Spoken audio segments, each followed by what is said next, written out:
Hi guys, this is the Golden Girl MD and you're welcome to yet another video.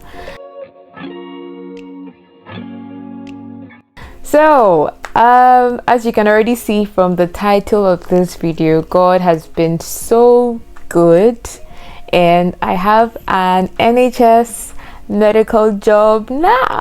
Yay! I'm very excited. By the grace of God, I got a job in the NHS as a medical doctor.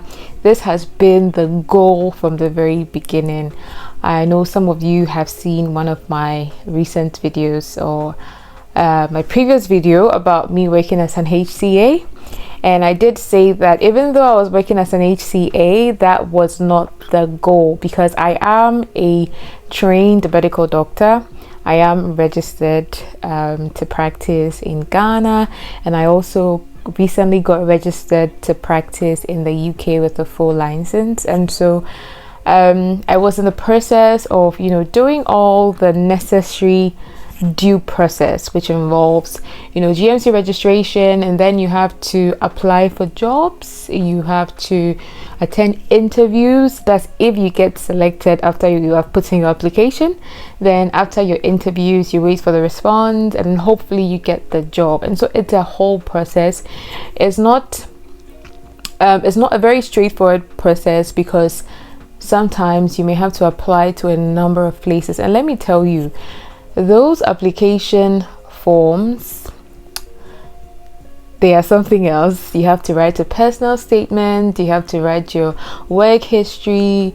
There's so many things you need to write and type and references, and that's just for one job application. And sometimes you have to apply for a number of jobs. I applied for a number of jobs across many different places.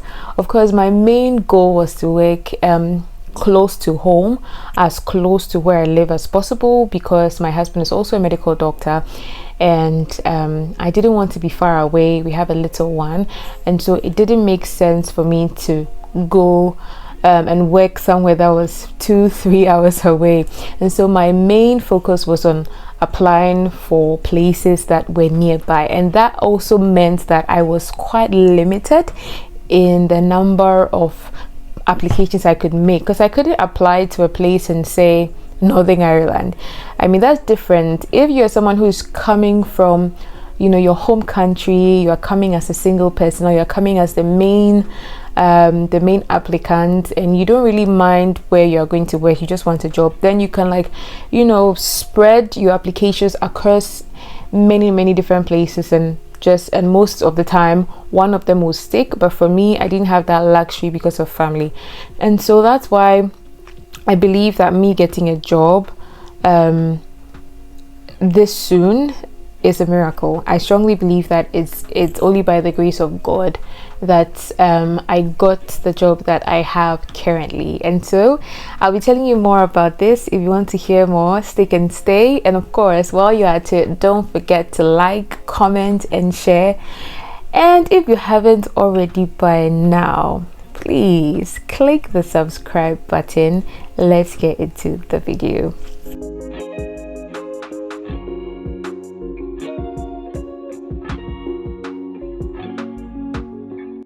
All right, so it's actually been almost 3 weeks since I started working. Now, these 3 weeks have been mainly induction and shadowing. So like I said earlier, I've got a job. I have got a job as an F1 trust doctor. So, okay, what is a trust doctor? So a trust grade doctor or a trust doctor is a doctor that has been employed by the hospital or by the trust.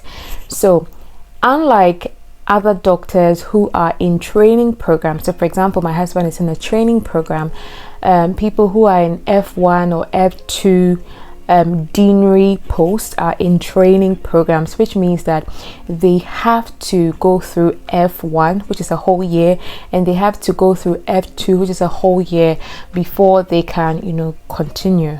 For trust grade doctors, we are in a non-training post. So you are working in the hospital, you are being paid by the hospital, and you may be working in a particular position or grade. So for example, the job I got is an F1 trust grade post, meaning that I'm doing the work of an F1. So I'm doing the same work someone who is in an F1 training post would do, but I'm a trust grade doctor. Now there are many differences and there are many different advantages of being an F1 trust grade doctor. So for an F1 trust grade doctor, I don't have to do the entire F1, I don't have to do entire F2, because I've already had experience from back home. After medical school, I've already worked for 2 years, and so at any point I can apply into a training program, provided that I meet the requirements of that training program. Whereas somebody who is in F1, who is just starting F1, the person is fresh out of medical school, the person has not done any job before, the person has to complete F1 before they can even think of applying into any training program. Okay. Hi guys, so recently I got some scraps from a company online called Uniforms World, and trust me, I was pleasantly surprised. So first of all, I got some free gifts inside, a badge holder and some hair ties, which was really nice and thoughtful of them. Thank you, Uniforms World. And taking the scraps out of the pack, I could see that these were very good quality. I got them in the color navy. So here are the scraps on me. I was really feeling myself. They were very comfortable, very soft, and guess what? So many pockets everywhere. You can put all your bits and pieces, your pens, your phone is not going to be falling everywhere, your hand sanitizer, and this is amazing. If you want to get these scraps, please use the link in the description box, and also use my discount code MARIGOLDJABULO to get 20% off. Trust me, you won't regret it. These scraps are amazing, and so grab yours now. Use the link in the description box and use my discount code MARIGOLDJABULO. So I mean, many of you may wonder, why did I apply for an F1 post? Because I could have actually gotten an F2 post, which is what most foreign trained doctors actually apply for, especially those who have already had some form of experience from back home. If you've had at least 12 months of experience back home and you've been able to do your PLABs and you have your GMC registration, then you can apply for an F2 post, which is also known as an SHO post. You can even sometimes apply for a CT1. Those are all SHO posts. Okay, that means you're higher than an F1. I could have done that, but like I said, I was very limited with regards to where I could apply, and so with the hospital that I got, this was the post I got. And so I said, Marigold, are you going to sit down and wait for months and maybe another year to get a higher post, which may pay maybe slightly higher, a few £100 higher, or you're going to take this post, do the best you can, and then apply into training as soon as you feel comfortable? And of course, it was a no-brainer for me. I got a job that is close to my family, and I'm now in the NHS system. I can progress as soon as I feel comfortable. I can apply into a training program, and for me, that was the best decision. But to each his own. I know some people, when you tell them you're doing an F1, they're like, why, you do an F2? But I'm like, well, for me, it was a balance, and I'm so happy that God has blessed me with a job. Whether it's F1, F2, I'm still working as a medical doctor, and I can progress from there. The good thing about doing a trust grade is that because I already have previous experience, after my first rotation, which is 4 months, when they see that I am competent enough, and if they have any space available in F2, they can bump me up to F2 if they want. So it's not really a big deal, honestly. And that's one thing I would tell people who are applying for jobs. When you see job opportunities for F1, maybe it's slightly lower than what you think you deserve, but it's better to get into the system and then rise. Easier to rise when you're already inside than to be trying to apply for an F2 or for a CT post for many months and years. But that's my opinion, that's my 2 cents. So let me know what you think in the description box. But yeah, by the grace of God, that's what has been going on. I'm so excited. Like I said, for the past 3 weeks, I've been going to the hospital, and the good thing is that for the place I'm working, they have made a lot of resources available to those of us who were trained abroad. Not just for those of us who were trained abroad, but for those who are just starting, those who are new to the hospital. And so for the past 3 weeks, we've been having various activities. We've been having shadowing sessions where we go and we shadow an F1. We follow them around, see how they do things, even get the chance to do a few things on the wards. We've also had the opportunity to sit in lectures, teaching sessions. We've received IT training where they train you how to use the hospital software, hospital computers. They give you the passwords, they give you all the login information and everything. And that has been very, very helpful. We also had a session where we just had lunch with some of our seniors, and we got to ask them all the questions that we wanted to ask, and we had food available, which is always a good thing. Yeah. And it was just a very laid back thing where we got to ask them all the questions about the rota and everything. We also had a session today actually where we got the people who draw the rota to talk to us about how the rota works.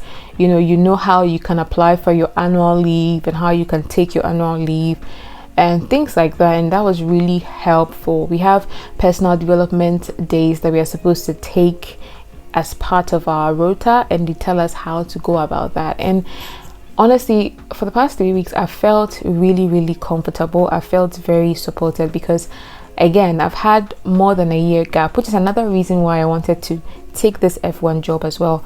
Because as an F1, you are very well supported. You have a lot of senior support.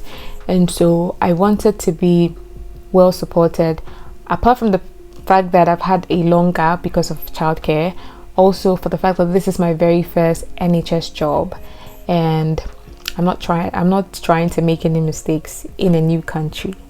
So I'll take all the support I can get, even if it means that I'll be paid 200 or 300 pounds less every month. And but what I will say is that for the place that I'm working currently, by the grace of God, we have a lot of support. We've been very, very well supported. The F1s are very nice. Our seniors, they are now moving on to F2, but they are very nice, very supportive. The registrars, which are like the specialists in training, so they are not consultants, they are training to be consultants. They are very, very good. You can ask any questions you like. The nurses, the HCAs from the wards are very friendly, amazing, nice people. And I'm really, really thankful for where I am and for how far God has brought me. And I'll be giving you an update as time goes on. Maybe after a month or two, I'll give you an update and let you know maybe a few tips here and there, things that I have learned along the way, things that will be beneficial to you when you do start your job or when you're about to start. So I'll be sharing that with you in the future, so do watch out for that. So the other thing is, when you're about to start a new job in the NHS, I think you need to talk to a lot of people about what to expect. Now, if you're someone who is foreign trained, it does help to talk to someone who has relocated from another country to the UK, someone who hasn't had any NHS experience and is now coming in, because that is the same situation that you find yourself in. And recently my husband got me this book, and it's called Thriving in the NHS, and the book is by Dr. Ibifunke Pegba Otemolu. I hope I got the name right, but it's by Dr. Ibifunke and is Thriving in the NHS, an international medical graduate's guide to starting out in the NHS. This was such a sweet gesture for my husband because he knew that I was starting a new job and I needed all the information I could get. But if you are about to start a new job in the NHS, I recommend this book. I have gone through this book. I have not read the entire thing, but I've looked through the chapters. I have read a few of the chapters, and I think it's very, very helpful, and it will be very, very helpful to someone who's starting out in the NHS. It covers things like accommodation, annual leaves, driving in the UK, finances, your visa, your on-call, handover, things like that. That will be very important. Parenting, it talks about parenting. If you have children in the UK, how do you navigate that when you're working as a medical doctor? That's one of the things that my husband and I have been talking about, like how are we going to navigate parenting now that both of us are going to be working as doctors in the UK. So this book is going to give you a lot of information about that, and I think that it will be very important if you can grab this book. I think he bought it from Amazon. Yes, he did buy it from Amazon, and so I'm going to put the link in the description box. I'm not being sponsored or anything by Amazon or the writer of this book. I don't even know the person personally in any way, but I think this book is very important. So yeah, and so yeah, that's just about it. Honestly, today I did some shadowing and I did some mandatory training at the hospital, and I came back. I'm a bit tired, but I felt like I just have to make this video and catch you guys up. And yeah, it's been a long way coming.